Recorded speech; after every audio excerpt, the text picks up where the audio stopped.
Tu retrouves ton frère d'abord? La Brionne se trouve à exactement 5 km de Guéret. Ton frère vit à 5 km de toi depuis toutes ces années, mais toi tu l'ignores. Oui. Tu l'as déjà croisé? Je l'ai croisé sans savoir. Il te ressemble? Alors, quand mon frère est arrivé ce jour-là, déjà j'ai pas dormi de la nuit, puisque c'était une émotion tellement forte. Quand il a dans un état pas possible.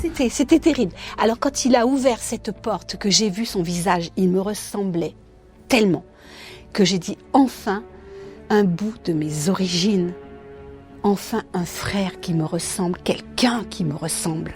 Mon frère, il est bronzé, il a les mêmes traits, il a les cheveux crépus et il a un sourire magnifique. Donc arrive ce moment si fort, un moment d'émotion très fort. Vous tombez dans les bras, vous pleurez. Quand il arrive, il me regarde, on se sourit et il me prend dans ses bras et on se met à pleurer.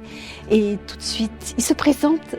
Voilà, je suis ton frère, je m'appelle Christian. Il me présente sa femme, il me présente ses 2 enfants. Et je suis ravie de faire la connaissance de sa petite famille.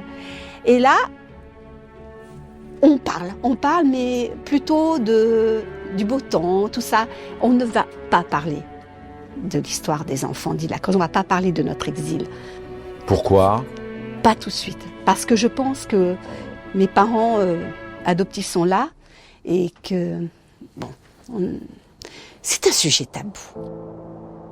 Quand j'ai retrouvé mes frères et sœurs, j'ai mon frère, le plus âgé, qui a tellement été bouleversé par ces rencontres, qui a été tellement bouleversé par cet exil, qu'il s'est pendu à l'âge de 32 ans.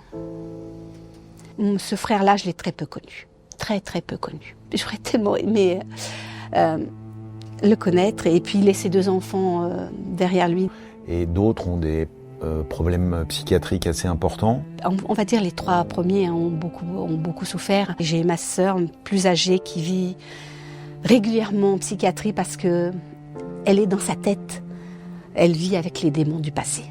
C'est-à-dire les démons du passé? Les démons du passé, cet exil, ce qui s'est passé à La Réunion, parce qu'elle c'est la plus âgée, elle a vu ce qui s'est passé. Elle a vu ce qu'on a vécu à La Réunion, elle a vu la misère, elle a été témoin, je dirais, voilà. Elle a été témoin de ce qui nous arrivait, tout simplement.